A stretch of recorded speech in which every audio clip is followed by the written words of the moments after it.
सारी सृष्टि के कर्ता कबीर परमेश्वर जी की असीम रजा से आप सभी पुण्यात्माएं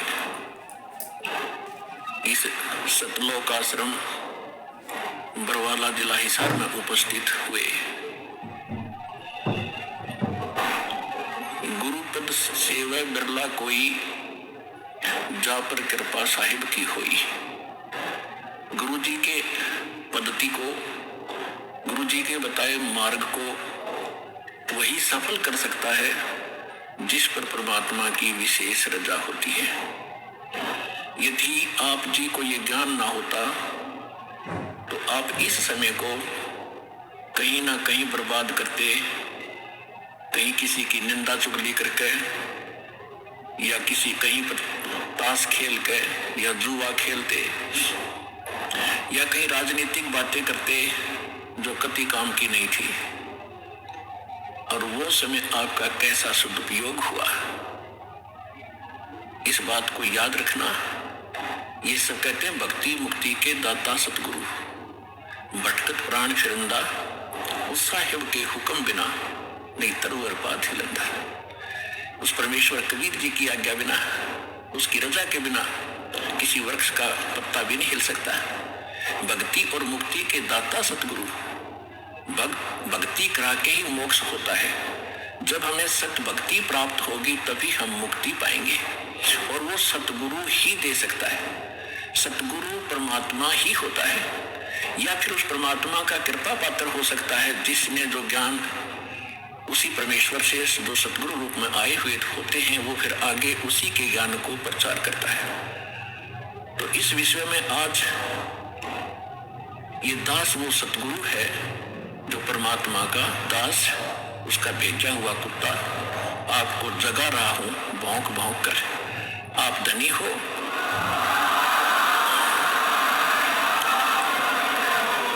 आप धनी हो।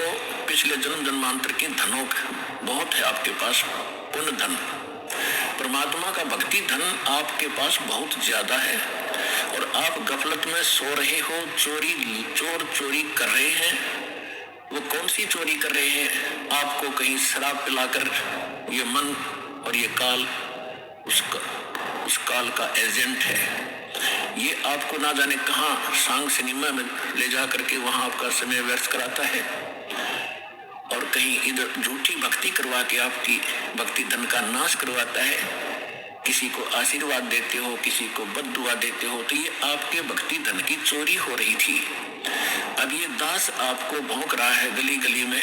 पहले गांव गांव में, गली गली में गए, प्रचार ज्यादा बढ़ गया तो फिर परमात्मा की वही आवाज इस दास के, उसके कुत्ते की सीडी डीवीडी मेमोरी कार्ड बना के आप तक पहुंचाया। आप जाग गए, जो जग गए उनका चोर भाग गए, और जो अभी सोए पड़े हैं उनका चोर चोरी कर रहे हैं, उनको भी हमारा उद्देश्य है जगाएंगे, बार बार आवाज लगाएंगे। कभी तो वो कुंभकर्ण की नींद को त्यागेंगे, भक्ति में लगेंगे। वो भी आपके भाई बहन हैं जो अभी पिछड़े हुए हैं, उनको भी जगाना है। तो आज जो सतगुरु, भक्ति मुक्ति के दाता सतगुरु और भटकत प्राणी फिरंदा, उस साहिब के हुक्म बिना नहीं तरवर पात हिलता। वही परमात्मा स्वयं ही अपने उस सुख स्थान को त्याग कर इस सबसे घटिया स्थान काल के लोक में आता है। सह शरीर आते हैं वो दाता, प्रत्येक युग में एक लीला करते हैं, बालक रूप में कमल के फूल पर प्रकट होते हैं। कुंवारी गायों से उनके बचपन की परवरिश होती है, और फिर बड़े होकर के वो परमात्मा एक आम नागरिक की भी, अच्छे नागरिक की भूमिका करते हैं, और सतगुरु की भूमिका भी करते हैं। और फिर उसके अतिरिक्त दूसरी स्थिति में वो कभी भी प्रकट हो जाते हैं किसी स्थान पर, कोई साधु संत रूप बना के। कलयुग के अंदर विशेषकर वो जन्दा महात्मा के रूप में ही प्रकट हुए हैं, और अच्छी आत्माओं को मिलते हैं। ये वेदों से भी आपको प्रमाणित कर दिया कि परमात्मा सतलोक में रहता है, और वहां एक सिंहासन पर विराजमान है, तख्त पर। असंख्य ब्रह्मांड के कंट्रोलर के तख्त यानी सिंहासन पर, राजगद्दी पर मालिक बैठे हैं। वो महाराज हैं, वो भगवान हैं। और यहाँ छोटे मोटे टुकड़ों के जो राजा बने बैठे हैं, ये लोक भी नकली, ये राजा भी नकली। इनका अपना अस्तित्व नहीं, कब मर जाए, कब इनका विनाश हो जाए, कहाँ क्या बीमारी हो जाए। तो एक ही भगवान, वही शक्ति, वही मालिक है, वही सतगुरु है और वही वास्तव में महाराजा है। तो महाराजा की तरह परमात्मा सतलोक में विराजमान है। तो वो परमात्मा यहाँ जब आते हैं एक अच्छे नागरिक का रोल भी करते हैं, सतगुरु का रोल भी करते हैं, भूमिका करते हैं वो। और दूसरी स्थिति में वो परमात्मा अच्छी आत्माओं को मिलते हैं, वहां से सहशरीर आते हैं जिंदा महात्मा के रूप में, सबको अच्छी आत्माओं को मिलते हैं, उनको अपने से परिचित कराते हैं। फिर वो पुण्यात्माएं भी परमात्मा की महिमा आंखों देखकर आपको सुनाते हैं। लेकिन सबसे बड़ी हमारे अंदर एक कमी रही, जो हम परमात्मा को नहीं पहचान सके, ना उन महापुरुषों की उन वाणी को हम समझ सके जिन्होंने अपने अमृत वाणी में एफिडेविट देकर गए, वो भगवान के विटनेस बने, गवाह बने। हम नहीं समझ सके क्योंकि हम अशिक्षित थे। हमारे पूर्वज जो थे वो श्रद्धालु गणे थे, विश्वासी बहुत थे, क्योंकि जो आत्मा अच्छी होती है वो विश्वास प्रत्येक पर कर लेती है। और परमात्मा ने आपको शिक्षा इसलिए नहीं दी पहले समय में, यह शिक्षा हमारी सबसे दुश्मन है। यदि हम शिक्षा प्राप्त करके परमात्मा की खोज नहीं करते हैं तो यह शिक्षा व्यर्थ है। इस शिक्षा ने हमें अहंकारी बना दिया और मर्यादाहीन बना दिया, माया का अधीन बना दिया, माया ही जोड़ना उद्देश्य मान लिया। कोई भी बच्चा शिक्षा ग्रहण करने के लिए घर से चलता है, उसका उद्देश्य यही होता है, बड़ा अफसर बनूं, घनी कमाई करूं, 2 नंबर की घनी करूं। वो कौन सी ट्रेनिंग है जिसमें तनख्वाह से अतिरिक्त और मिलती है, रिश्वत घनी। IAS बनूं, IPS बनूं, मंत्री बनूं, MLA बनूं, मुख्यमंत्री बनूं, घने माया जोड़ूं। क्या मनुष्य जीवन का यही काम था? ये कार्य तो एक गोबर का भूंड करता है, गोबर का भूंड। अगर हमने यही काम के लिए मनुष्य जीवन पाया है तो गोबर का भूंड कैसा होता है? खेतों में पशु गोबर करते हैं और उसको भूंड होते हैं, छोटे छोटे जीव होते हैं, और वो क्या करते हैं, उस गोबर को निकालते हैं, उसमें से उसके गोली बनाते हैं, गोले छोटे छोटे, और उसको ढका के उसको रोल करके अपने बिल में भर लेते हैं। उस बिल को गहरा बनाते रहते हैं मिट्टी से खोद खोद के, और उसको गोबर को ठोक लेते हैं, गरोले बना बना के वो गोबर खाते हैं। तो वो व्यक्ति, वो प्राणी वही होते हैं जो मनुष्य जीवन में माया जोड़ जोड़ जोड़ जोड़ कर बैंक भर ले, कोठी बना दे, बंगले बना ले। फिर वो क्या करते हैं, वो हमने देखा कई बार। हम, क्योंकि दास का जन्म किसान परिवार में हुआ, खेतों में जाना पड़ता था, पाली भी गए कई बार पशुओं को साथ के साथ। तो दोनों पति पत्नी भूंड गोबर को इकट्ठा करते हैं, अच्छा मोटा गोला बनाकर उसका, और फिर उसको दोनों धका कर ले जाते हैं, एक आगे से एक पीछे से, और मंडे रहे थे वो पूरा ना खत्म कर ले, कहीं और ना ले जा और कम पड़ जा। और कभी कभी भैंस या गाय के पैर के नीचे आके वो दोनों ही मर जाते थे, वो गोबर धरा धरा रह जाता, इकट्ठा करा करा बिल में। तो यदि हम मनुष्य जीवन पाकर भी इससे काम लगे हैं, ये मंत्रियों के आप सुनते हो कि क्या इनके कैसी लीलाएं आप सुन रहे हो, किसी पर इतने घोटाले का आरोप है, किसी ने इतने पैसे इकट्ठे कर लिए, और ऐसे ये मंत्री, मुख्यमंत्री, प्रधानमंत्री, कोई हेलीकॉप्टर के उससे दुर्घटना से मर गए, कोई बीमारी से, कोई किसी और हादसे में मारे गए। वो गोबर जो इकट्ठा कराया था सारे जीवन में, वो धन वो यही रह गया, कोई ना जाने कौन बरतेगा। और वो भाई की तरह गधा बनकर जिस जिससे वो पैसे ले रखे थे सबके पूरे करेगा, रोएगा असंग जन्मों तक। तुमने उस दरगाह का मैल नहीं देखा और धर्मराज के तिल तिल का लेखा।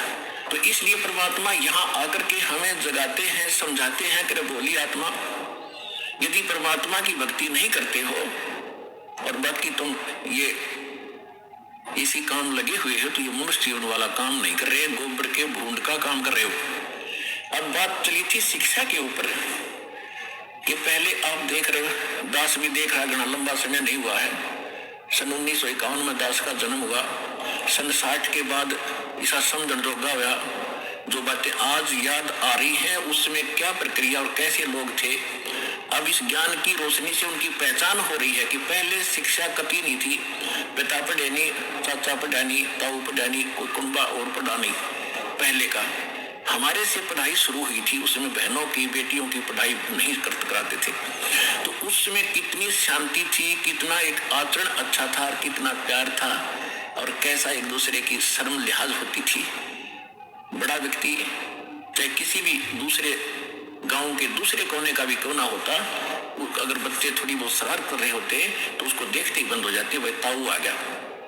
अरीब अब ताऊ चाहे कितना घूमो बूटी लाकर बढ़िया बैठे रहे, और कितना व्यवहार बिगड़ गया। माया माया चाहिए, ना भाई बहन का प्यार, ना कितने रिश्तेदारी में लगाव रहा। विवाह पीछे होता है और मुकदमा कोर्ट में पहले जा लेता है। हद होगी भाई, इसी जीवन में अपने लफड़े में जीवन बर्बाद कर जाओगे। इसलिए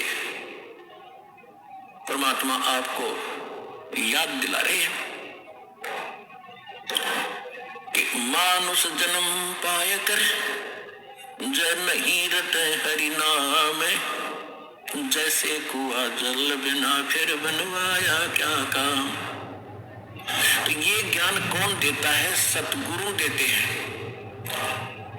और वो सतगुरु कैसी लीला करते हैं? कबीर भगवान जब स्वयं आते हैं, अच्छी आत्माओं को मिलते हैं, उनको सतलोक ले जाते हैं, फिर वापस छोड़ते हैं, फिर अपने से परिचित करा के और सबको ज्ञान सुनाते हैं। लेकिन उन महापुरुषों के उन गूढ़ रहस्यों को, क्योंकि परमात्मा ने कहा था कि तुम कितना ही कुछ कर लो ये मानेंगे नहीं, क्योंकि इनको ज्ञान ही नहीं है।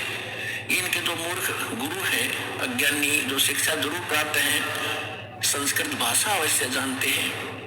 अब देखो पुण्यात्माओं, इस शिक्षा ने कैसा नाश किया है। ये हमारे धर्मगुरु जितने भी थे, ब्राह्मण लोग थे, इनको ही शिक्षा ग्रहण करने का अधिकार था।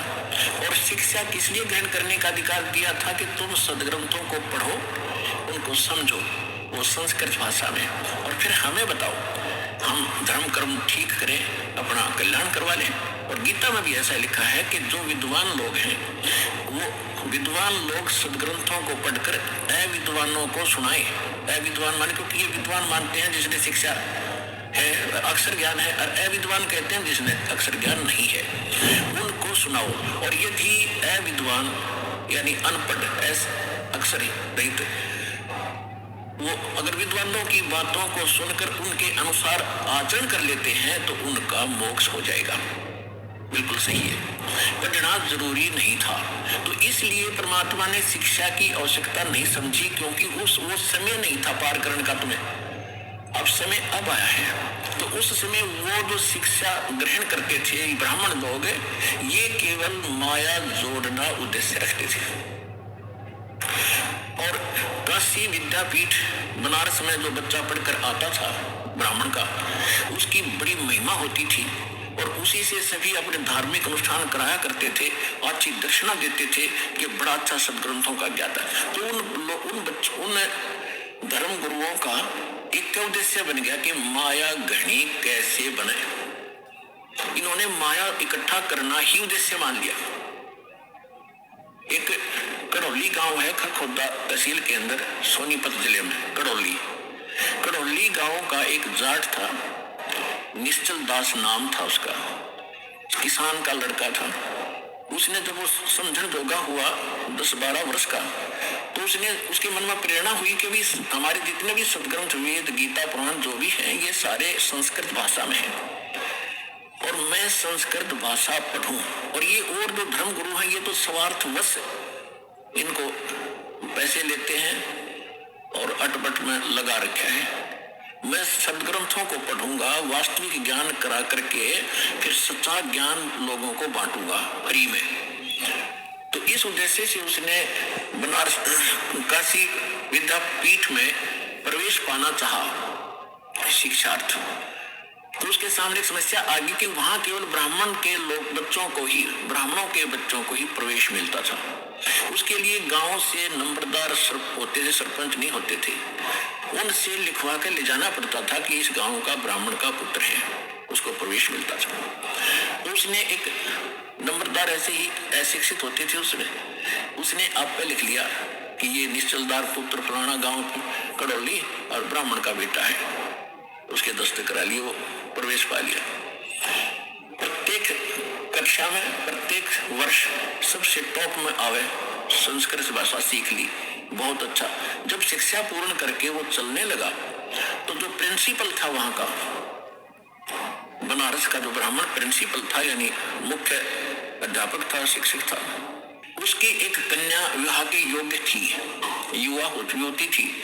उसने क्या सोचा कि इतना इंटेलिजेंट बालक है, इसने संस्कृत बहुत अच्छा सीखा है, ग्रंथों को भी खूब अच्छा पढ़ा है, और ये जहां भी जाएगा इसकी वाह वाह हो जाएगी और तेरी बेटी सुखी रहेगी, ये घना धन इकट्ठा करेगा।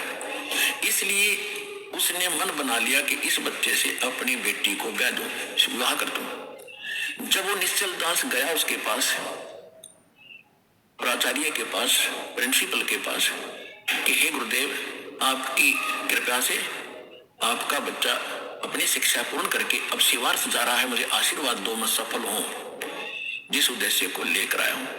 तो उसने कहा कि बेटा फिर गुरु को कुछ दक्षिणा भी देते हैं, दक्षिणा दे।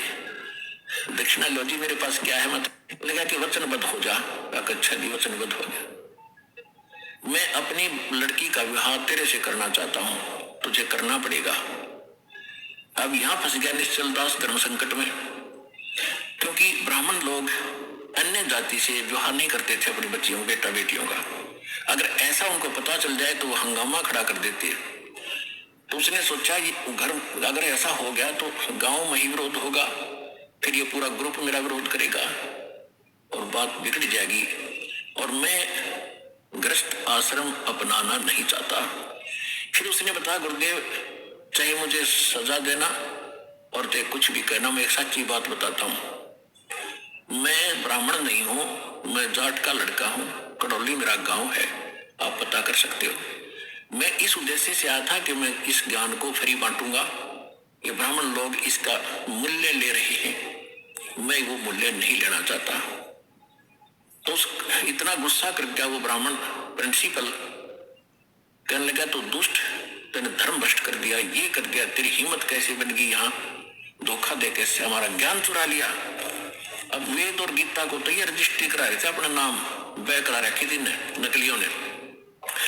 उस लड़के को कहा कि प्रतिज्ञा कर रखी है तूने? कहा जी, कि तू कभी संस्कृत भाषा का प्रयोग नहीं करेगा और किसी संस्कृत भाषा में कोई प्रवचन नहीं करेगा, और जा सकता है। और तुझे श्राप दे दिया उसने कि तुझे प्रतिदिन एक बार 1 घंटा बुखार बना करेगा ताकि तेरी गलती तुझे सदा याद रहे। तो पुण्यात्माओं, देखो उस दुष्ट आत्मा ने, अब ये ज्ञान की कमी है, हम किसी को श्राप देते हैं क्योंकि पूर्व भक्ति का धन होता है, उसका श्राप भी फल जाता है। अब तो सारे नकली हो गए, किसी श्राप फले ना किसी आशीर्वाद फले, खाली है सब। पहले अच्छे लोग होते थे, चाहे किसी जाति के थे, पिछले पुण्य कर्मों से परिपूर्ण होते थे, वो किसी को श्राप देते थे, उसको बुरा हो जाता, उसकी पूंजी खत्म होती, आशीर्वाद देते तो भी उनकी पूंजी चोरी होती, नष्ट होती, कमाई। इस करके ये यही काल के जाल में उलट पुलट होकर यही फंस गए। अब इससे निकलने के लिए हमें ज्ञान की आवश्यकता थी। अब वहां से जो वो निश्चल दास जी आगे, अब उसके सामने समस्या होगी कि ज्ञान तो मैं प्रचार करूंगा लेकिन संस्कृत प्रयोग में नहीं करूंगा। उसने क्या किया कि फिर दादू पंथ, एक दादू साहब हुए हैं जिनको परमात्मा कबीर जी मिले थे। अब परमात्मा ने क्या किया है, वो अच्छी आत्माओं को मिलते हैं और उनको अपना कुछ झलक देते हैं जिसको ये दिखता है कि ये तेरे अनुकूल चलेगा। तो दादू जी को परमात्मा मिले, आंखों देखकर आए, और फिर दादू साहब ने कबीर भगवान की बहुत महिमा गाई, लेकिन दादू जी को परमात्मा ने पूर्ण ज्ञान नहीं दिया। इसलिए नहीं दिया कि उस पंथ के लोग भी आज फिर वही गीत गा रहे होते जो आज हमने बताना था। लेकिन ये जरूर पक्का करवा दिया कि जो काशी में जो धानक थे वो परमात्मा है, जो बनारस में आए हुए थे वो मेरे सतगुरु ही है।